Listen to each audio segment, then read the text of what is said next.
Straight into the roof of the net. Nice one. Straight down the middle. So a good performance from both teams here today. Hi, welcome to Firstpost. I'm Rupha Ramani. Let's get the show started.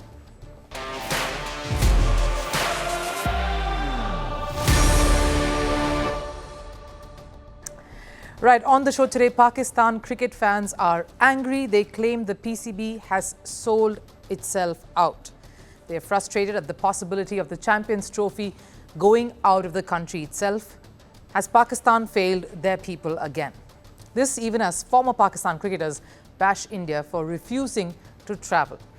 And speaking of backlash, French football star Kylian Mbappe has received more after Real Madrid failed to even score in their humbling loss to Liverpool. Is Mbappe in his worst phase in a very young career and losing support in Real Madrid quickly? And will Elon Musk, the billionaire businessman, enter the gaming world? The businessman has challenged the big gaming corporations of running a loose ship, says he can completely redefine the online gaming industry. More on that in the show. But first, a look at the headlines on Sports 360. We'll start with cricket. Pakistan secured a 2-1 ODI series win over Zimbabwe. They beat Zimbabwe by 99 runs in the final match. Kamran Ghulam scored a century with the bat and picked up a wicket too to be player of the match. In women's cricket, the 2025 Women's Premier League or the WPL auctions will be held on the 15th of December. It will take place in the Indian city of Bengaluru. 5 teams will have a purse of 15 crore Indian rupees, or approximately 1.8 million US dollars. Heather Knight, Leah Tahuhu, Deandra Doughton will be some of the top players in the auction pool post the retentions. Moving on to football, Manchester United registered their first win under new manager Ruben Amorim. The Red Devils won their Europa League tie against Boda Glimt 3-2. Alejandro Garnacho scored the opener and Rasmus Højlund's brace secured United's win. But all's not well outside. Fans of Manchester United, Manchester City, Liverpool and Everton will put aside their rivalries and hold a joint protest against the rising ticket prices. The protest will take over the weekend before their clubs' respective Premier League matches. 19 of the 20 Premier League clubs have raised their ticket prices by an average of around 7%. And summing it up with tennis, women's world number 2 Iga Świątek has accepted a 1-month suspension after failing a doping test. Świątek tested positive for a banned substance in August before the Cincinnati Open. The Polish tennis star described the incident as the worst experience of her life. She's the second top tennis player after Simona Halep to have failed a dope test in the last 2 years.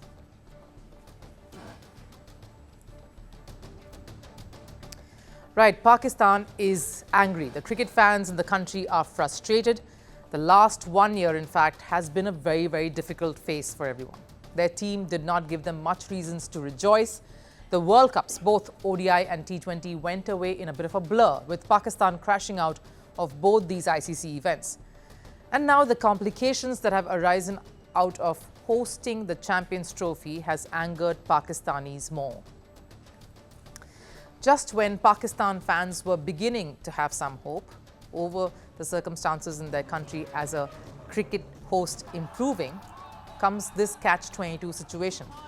Post that gruesome attack against the Sri Lanka team while they were in Pakistan, that was way back in 2009, Pakistan slowly and steadily built back the faith in the cricket world, with countries travelling to Pakistan for bilateral series.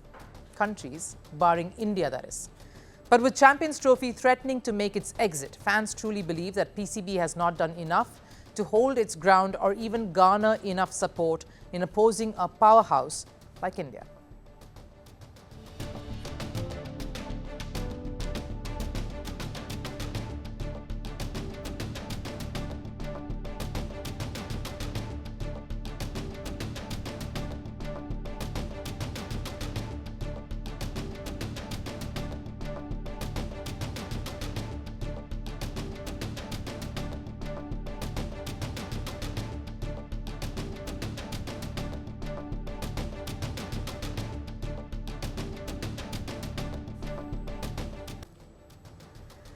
Yes, very angry voices there coming from all over Pakistan. It's all drama, and Pakistan already sold out. That's the biggest and the most strongest voice that you're hearing, especially from all the fans who are there in Pakistan. They were clearly not happy with the way Mohsin Naqvi was addressing the media and his approach, in a sense. Of course, Naqvi clearly under fire here. He's not just the PCB chief, he's also the interior minister with the government as well. So all of the backlash also resulting from them not being able to control the situation when it comes to the protests that Pakistan has been currently experiencing, especially in Islamabad.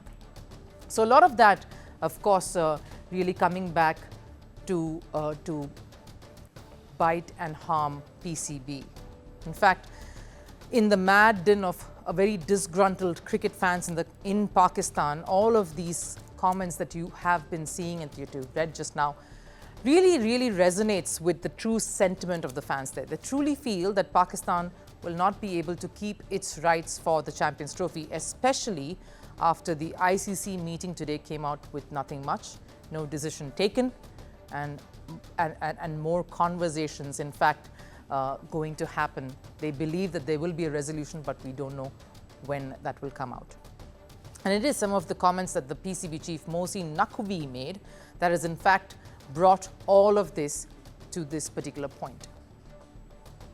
हमारा मुसलसल ICC से रब्ता है। मेरी ICC के chairman से मुसलसल बातचीत जारी है। हमारी टीम्स बैठ के उनसे बातचीत भी कर रही हैं और हम पाकिस्तान के मुफाद में और पाकिस्तान क्रिकेट के मुफाद में जो बेस्ट चीज़ होगी वो लेके निकलेंगे इंशाल्लाह ताला। और हम स्टांस में बड़ा क्लियर हैं, लेकिन हमें विन विन होके निकलना है और मुझे बड़ी उम्मीद है कि कौम मायूस नहीं होगी इंशाल्लाह ताला। हम पाकिस्तान के लिए बेस्ट लेके निकलेंगे। मैं आपसे वादा करता हूँ कि जो होगा पाकिस्तान के लिए बेस्ट होगा। हम अपने स्टांस में अभी भी क्लियर हैं कि ये नहीं हो सकता कि हम जाके इंडिया क्रिकेट खेलें और इंडिया नहीं खेले यहाँ आके, ये नहीं हो सकता। तो जो भी होगा बराबरी की सतह पर होगा और हम उसमें आईसीसी को बड़ा क्लियर बता चुके हैं। तो आगे जो फाइनल बोर्ड मीटिंग में होता है वो आपको आगाह कर दें। Of course, Mohsin Naqvi there clearly saying that he wants a sense of equality here, but the Pakistan fans who are witnessing these statements, they feel it only seems very defeatist. PCB claims that they are in conversation with the ICC, that they are trying their best to channelize their backroom conversations, their backroom talks to getting things to fall in place for them. But cricket fans in the country increasingly feel that it's a lost cause. Pakistan will not be able to successfully conduct an ICC event in the state that they are in. In fact, Pakistan's former cricketers have been very vocal and harsh in their remarks as well, and there have been many coming forward to weigh in on the drama that has been unfolding regarding the Champions Trophy over the past few weeks, while Basit Ali only has some advice to render. People have started to say that the Champions Trophy could be shifted to India. Please take it to India. I'm telling you to do that. No Pakistani will say anything. Just take it to India and see what happens. The broadcaster will be in deep trouble. Of course, while there is sarcasm on one hand, Shahid Afridi unleashed himself on X. He's criticized India and lambasted them for being adamant of not wanting to travel to Pakistan even after all these years. By intertwining politics with sports, the BCCI has placed international cricket in a precarious position. Fully support the PCB's stance against the hybrid model. Pakistan has toured India 5 times post-2611. It's time for the ICC and its board of directors to uphold fairness and assert their authority. Shahid Afridi represents a thought that forms a section of critics in Pakistan and what they harbour. Many former cricketers, in fact, part of this thinking, who love to point fingers outside rather than look within. Has Pakistan lived up to all the expectations that comes, the responsibilities that come with being an ICC host? The tournament is supposed to, or was supposed to, kick off in February. It's December already, and there is a security situation that Pakistan is battling currently. This is exactly the kind of scenario that India does not want to be found caught in the middle of. Hence the hesitation. that other countries are expressing concerns over is also coincidental. What about the venues then? They have had to undergo several renovations to make them ICC match ready. So where is the 100% airtight preparation coming from Pakistan at this point? The country's cricketing setup has also been fighting one controversy over the other all these months. If sacking their captains and coaches were not enough, they've also managed to somehow send a new coach back. Gary Kirsten, who's been part of a World Cup winning team, resigned. But I feel the most for the Pakistani cricket fans, who have been loyal and passionate as well as feisty critics of their own team. They love and live for this sport. They've seen legends come and go. It's a shame that the country and its administrators have let them down. But maybe the larger flaw is also with the system that is unable to find a solution to Pakistan wanting to be treated fairly by the ICC. Now, we don't often see marquee clashes like Real Madrid and Liverpool in the early stages of the Champions League, but all of this is thanks to the new format. And Anfield yesterday proved why there is so much buzz around these particular matches, because this one had everything that an iconic game should: emotions, passion, drama, and a bit of criticism too, especially for an already under fire Kylian Mbappe. Liverpool beat Real Madrid 2-0 in a group stage match yesterday, ending their 15-year curse of being winless against the Spanish club. That's good. Every goal was slotted in right, and while it was a historic win for Arne Slot's men, the men in white, particularly Kylian Mbappe, had a lackluster show. Mbappe tried his best to score goals for Madrid, but his poor run only got more highlighted when he failed to convert a penalty into a goal.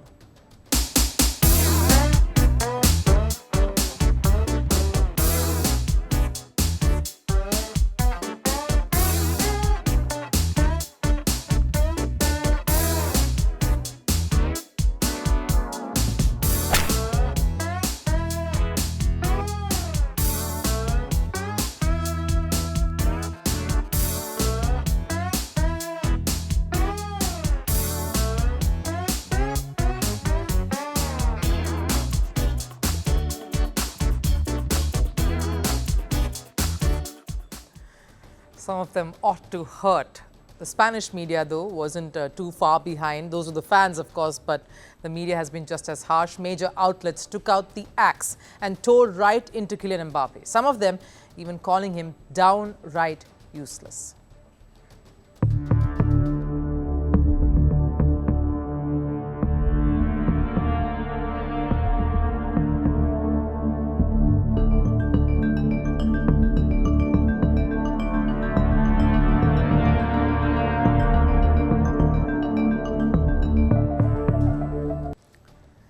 Now, the reason why there is so much anger against Mbappe is because the Liverpool game was supposed to be Mbappe's too close. Vinicius Jr.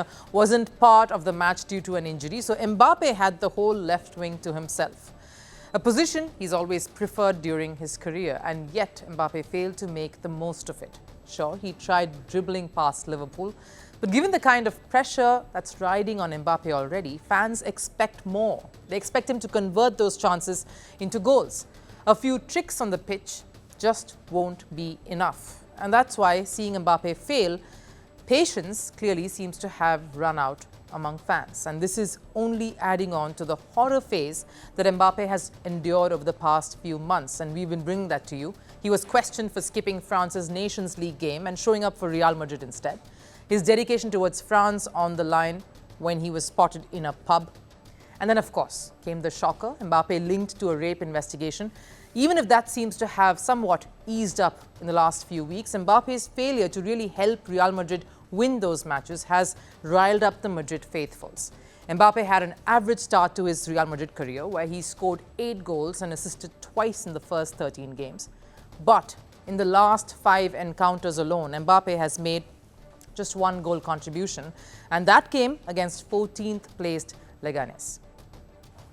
What's more concerning is that in the last 5 games, Madrid have suffered 3 heavy defeats. It all started with a 4-0 loss against Barcelona, A 3-1 Champions League defeat to AC Milan, and of course the latest being the 2-0 loss to Liverpool. So fans are getting more and more restless. But the only silver lining for Mbappe, doesn't seem like there could be in all of this, is the backing of manager Carlo Ancelotti. I think for Mbappe, it is a difficult moment. We have to support him and give him our love. He will soon be fine. Could be a lack of confidence, maybe. Sometimes, maybe when you have moments when things aren't working out, the idea is to keep things simple, don't complicate life. Now, while Ancelotti defended Mbappe, he, of course, highlights a very important aspect, the lack of confidence. Now, we all know Mbappe is a world-class player, but is that really coming through on the pitch?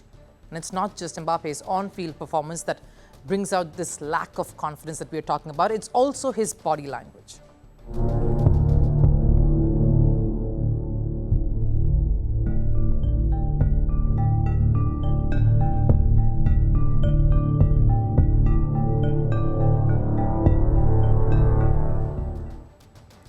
Mbappe's teammates even tried to air him during this locker room conversation that you saw snapshots of. Some may sense some bad aura around Mbappe, whatever those gestures indicated, but we can only focus on what we are seeing, and that's the body language. Clearly, Mbappe isn't happy, isn't himself. Because if you compare this Mbappe to the one that took the field for France in the 2022 World Cup final, you'll see a massive difference. In a grand stage like a World Cup final, Mbappe brought France back from a 2-goal deficit by scoring 2 goals in less than 2 minutes. Scored another goal in extra time to keep the match alive, and almost won it for France too without the penalties, before the penalties came. But the current Mbappe has failed to display that same intent, that same aggression and sort of confidence. Sure, the off-field drama has contributed a lot to this, but that's what an elite player, a player at that level, needs to do. Keep the noise out and bounce back from the lows. Ronaldo does that whenever he's put down, and there are critics as well. Look at how Max Verstappen made a strong comeback at Formula One, even despite a series of controversies and backlash, to win the driver's title. Mbappe needs to harness that and prove that he belongs here at Real Madrid, because time is surely ticking for Mbappe on this one. Now, he may have the support of Ancelotti as of now, but for how long? Despite this setback in the Champions League, Ancelotti has assured that Real Madrid will be in the final next year. So for how long can Ancelotti demand patience and time from fans for Mbappe? Because he too may be forced to take a stern step eventually if this continues, and a step that may not really favor Mbappe. Now, it feels like it's Elon Musk's world, and we're just living in it. The businessman's quest to stick his finger into every pie never seems to end. After showing his prowess in automobiles, space technology and social media sectors, Musk has his eye on the gaming world now, the online gaming portal that holds much promise. And Musk is not just looking to enter the gaming world. Much like the rest of his ventures, he's threatening to dethrone the big guns here. Reason? Musk wants to make gaming great again, because he is disappointed with the current structure of esports and online gaming. Is that the only reason behind this new ambition of Elon Musk, though? Let's find out. Social media platform X, formerly known as Twitter, does not need a promotional campaign. Its CEO Elon Musk uses the platform as his personal loudspeaker. He not only uses it to share his opinions, but also uses it as a platform to challenge the rest of the world. The businessman, who was busy promoting Trump's Make America Great Again campaign, has now vowed to make gaming great again. And all it took was a rant from Dogecoin co-creator Billy Marcus, who expressed dissatisfaction at the current state of gaming. And Musk responded by saying that his AI company xAI is ready to redefine and challenge the gaming world. This isn't the first time that Elon Musk has expressed his disapproval over the massive gaming studio corporations. Recently, he criticized one of the features of gaming giant Xbox. Having pronouns in a fantasy video game is utterly unacceptable. In the past too, Musk has questioned Microsoft CEO Satya Nadella over their hiring policy. And now the decision to enter the gaming world is Musk throwing the gauntlet again. And it's not just Xbox. Another mega gaming corporation, Sony's PlayStation, is also wary about Musk's new ambition. But is his inflated ego and his displeasure with the gaming system the only reasons behind this decision to enter the gaming world? Usually, Elon Musk does not need much of a prod to jump right in. But the truth is, Musk has a deeper connect with the gaming world. The billionaire businessman is a long-time gamer, and he has never shied away from showing his affection towards gaming.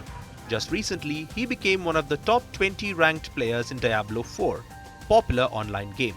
And his addiction is such that Musk feels that if he played the League of Legends, it would hamper his SpaceX program. Twitter is witness to his gaming escapades and conquests.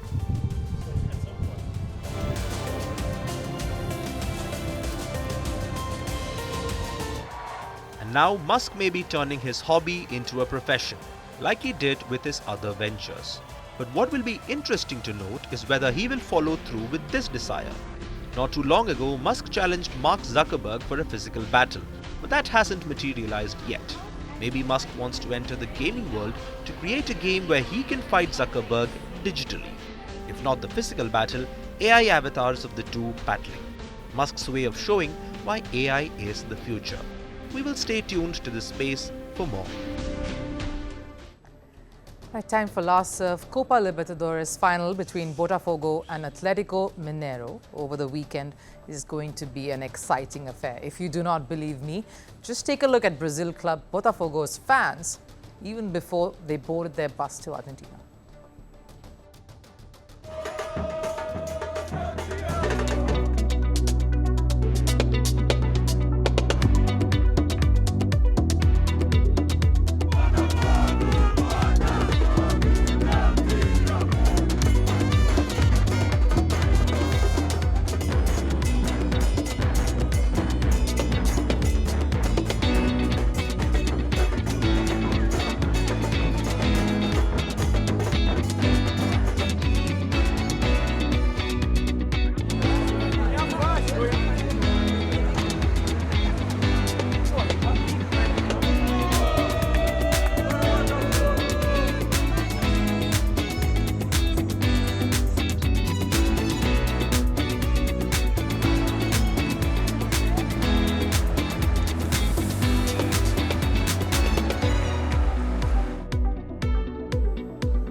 Sounds like and looks like a weekend of revelry, no matter the result. But that wraps up First Sports here for us.